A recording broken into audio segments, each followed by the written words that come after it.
이재명 대표에 대한 선거법 위반에서 검찰이 이번에 했던 얘기가 양형 기준으로 봤을 때 감형될 사안은 하나도 없고 당연하죠. 가중될 내용밖에 없다.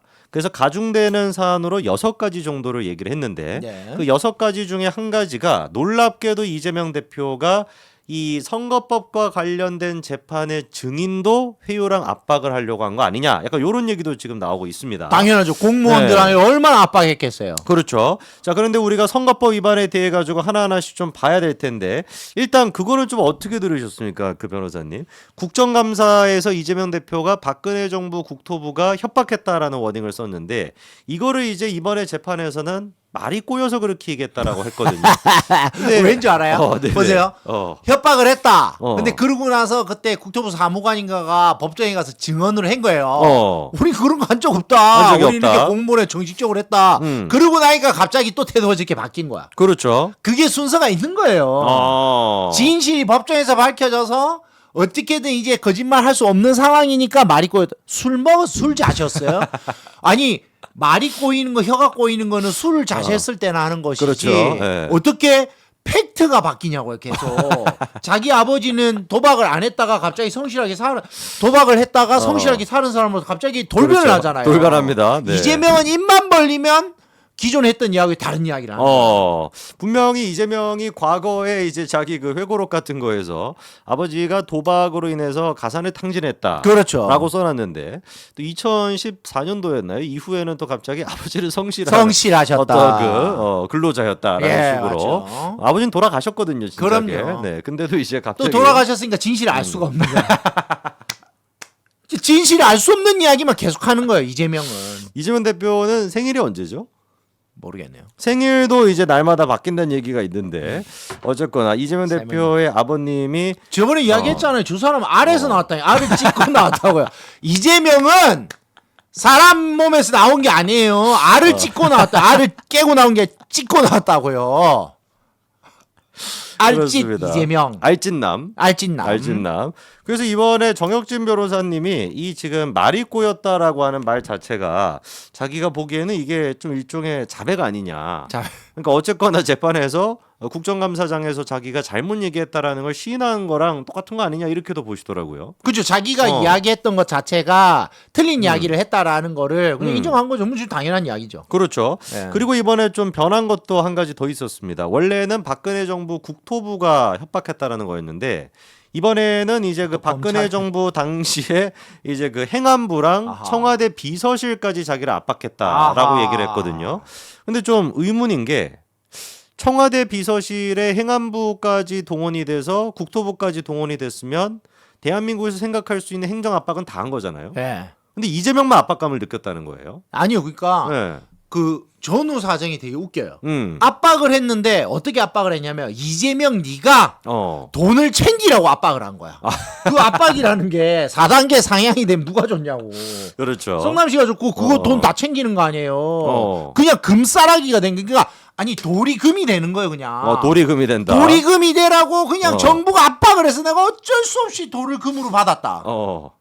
이 말이 망고요 이게. 아니 그리고 좀 제가 법적으로 여쭤보고 싶은 게 네. 이 지금 백현동 문제가 김인섭 그거랑도 연결돼 있지 않습니까? 당연하죠. 근데 김인섭 같은 무슨 경우는 디벨로퍼인가 그거. 그 이제 그 아시안 아시아 디벨로퍼 디벨로퍼. 정바울. 네. 근데 이게 김인섭 같은 경우는 1, 2심에서 백현동 개발에 대해 가지고 알선수재 혐의로 최고형을 징역 5년을 다 선고받았거든요. 그러면은 애당초 법원이 판단하기에 백현동 개발은 김인섭이라고 하는 어떤 브로커를 통한 알선수재를 통해서 개발이 됐다라는 걸 인정을 한 거면 당연하죠. 이재명이가 백현동 개발은 박근혜 정부의 압박 때문에 됐다라는 것도 이 재판부에 의해 가지고 가짜라는 게 확인되는 거 아닙니까? 당연히 확인이 되는데 네. 약간 간접 사실일 수 있죠. 근데 거기에서 연결되는 많은 연결고리들이 지금 다 따라오는 거예요.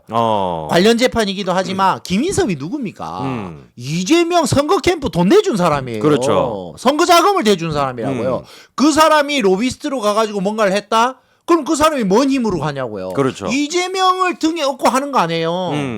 그러면은 저기 누구야? 대북 송금 말이에요.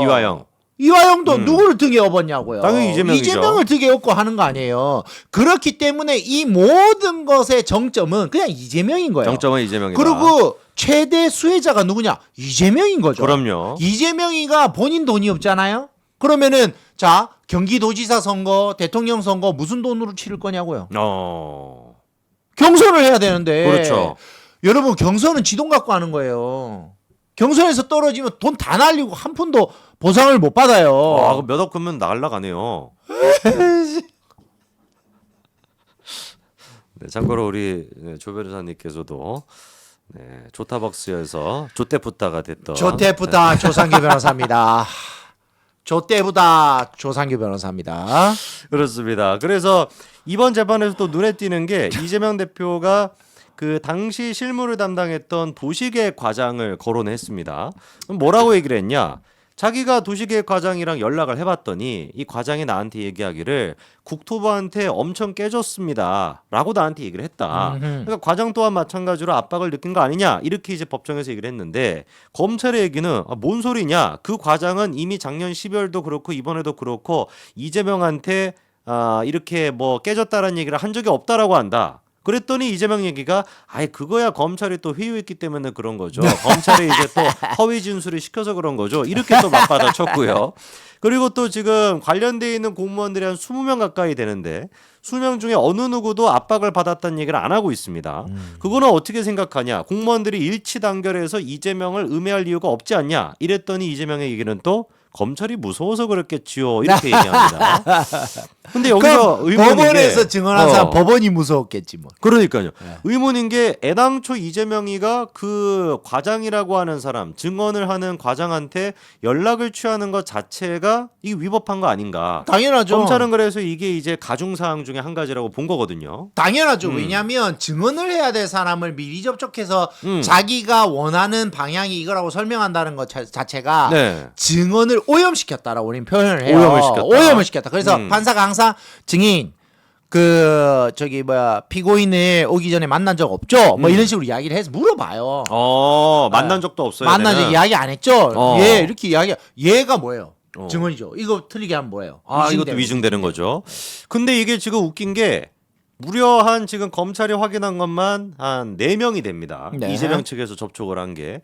첫 번째가 일단 그 아까 말씀을 드렸던 전모 씨도 있고요. 주거 환경 과장이었던. 그리고 도시계획 과장이 이모 씨도 있는데 이모 씨 같은 경우는 무려 3차례나 전화를 받았습니다. 첫 번째가 이재명의 최측근 당시 비서실장이었던 임승민으로부터 전화를 받았고 이재명 본인 스스로한테도 이분이 전화를 받았고요. 그리고 마지막에 이제 안타깝게 극단 선택을 하셨던 전영수 씨. 전영수 씨로부터도 이모 씨가 무려 이렇게 3차례에 걸쳐 가지고 총 전화를 받았었고요. 전모 씨 같은 경우도 아까 전에 말씀을 드렸던 수행비서였던 임승민한테 전화를 받았었고 도시계획팀장 김모 씨, 도시계획주무관 장모 씨까지 전부 다 임 씨로부터 비슷한 내용의 전화를 받았다라는 게 검찰이 이번에 이재명에 대한 가중 혐의 중에 한 가지로 지금 본 겁니다. 너무너무 진짜 그러니까 이게 손바닥으로 하늘을 가리려고 한다. 저는 그렇게밖에 설명을 못 드리겠어요. 그 많은 공무원들이 다 알고 있는데 전화 몇 통 넣는다고 공무원들이 다 법정에 가서 위증할 것 같아요?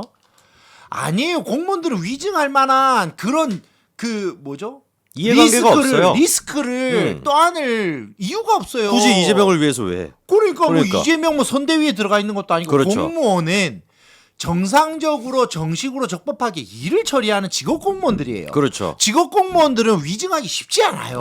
그럼요. 그러니까 근본적으로 뭐 정진상, 김용, 뭐 김현지, 정무직. 그렇죠. 이런 애들은 사실 주고받고 한 게 있으니까 당연하죠. 이해관계가 있으니까 입을 다물고 있는 거고 이렇게 이해관계가 없으신 분들은 굳이 이재명을 위해서 내가 구속될 수도 있는 위증죄를 뭐하러 감수를 하겠습니까? 그리고 이분들이 일관되게 이야기를 하고 있잖아요. 그렇죠. 일관되게 이야기하고 있다는 것 자체가 중요한 거예요. 그 숫자가 한 명부터 지금 30명까지 계속 늘어나는 거 아니에요. 그렇죠. 검찰은 다 모은 거고 법원 판사가 딱 보면 누구 말을 믿겠냐고요. 이재명 저 변명이 구차하다. 법정에서 판사가 이재명 보고 변명이 구차하다 이야기했으면 좋겠다고요. 그러면은 이거는 좀 어떻게 예상하십니까? 지금 그 검찰 2년 구형이 나왔는데 한성진 판사가 징역 6개월이 됐거나 선고할 가능성도 있는 거 아닙니까? 검찰이 맞습니다. 2년을 구형했으면. 원래 검찰 구형의 절반 정도가 선고되는 게 관례입니다. 그러니까 1년 내지는 6개월 정도가 선고가 되는 게 네. 법원이 그냥 통상적으로 진행하는 사건이라 보시면 됩니다. 그래서 이게 이재명에게 뭐 특별히 뭔가 혜택을 주지 않는 이상은 6개월 실형 내지는 1년 실형이 적합하다라는 말씀을 반드시 드리겠습니다. 야, 그러면 이거 진짜 구속이라도 되면은 사실 이게 1심에서 구속 땡땡땡 하면 바로 구속이잖아요. 여러분 네. 6개월 실형을 때리는 판사의 마인드는요. 법정 구속을 생각하고 하는 거예요. 그럼요. 6개월 법정 구속 하면 그 구속 되는 거예요. 조국은 왜 안 된 겁니까? 참 신의 축복이 함께하고 있는 사람은 뭐 어떻게 할 수가 없어요. 아니 근데 원래 일반 국민들도 실형이 선고되고 1심에서 바로 구속이에요. 그렇죠. 바로 뭐 이렇게 뭐 준비할 것도 없이 그냥 법적 이유 바로 가잖아요. 법정에서 그냥 핸드폰 뺏기고 바로 들어가요. 그래서 저기 방청석에서 가족이 확인 안 해주면 들어가고 연락이 안 돼 사람이. 그래서 법원 주차장에 주차된 차를 빼릴 수가 없는 거예요. 장기 주차돼 있는 거. 어허. 자기가 구속될 줄 그 장기 몰랐으니까. 주차 그거 다 법정 구속된 주차라고요. 저도 그래서 한번 법원 한번 갔었는데 그 그것도 구속돼가지고? 아니 구속된 게 아니라 구속 안 됐어요? 네, 이제 그 관련된 거 이제 구경하려고 갔다가 그 무슨 그 플래카드 같은 게 붙어 있더라고요. 장기 주차장 이거 뭐 어떻게 하는지. 그러니까 그 운전하고 오신 분들은 모르잖아요. 그냥 바로 들어가는 거죠. 바로 그냥 구속이 되는 거기 때문에. 그럼요. 그 대리운전도 못 불러요. 그렇죠. 아니, 핸드폰이 뺏기는데 뺏기니까. 이게 일반 국민들의 이게 모습입니다. 이재명의 당장 향후에 이재명의 형국입니다. 이재명의 형편이 이렇게 될 겁니다. 개딸들이 차 옮겨주면 되겠네요.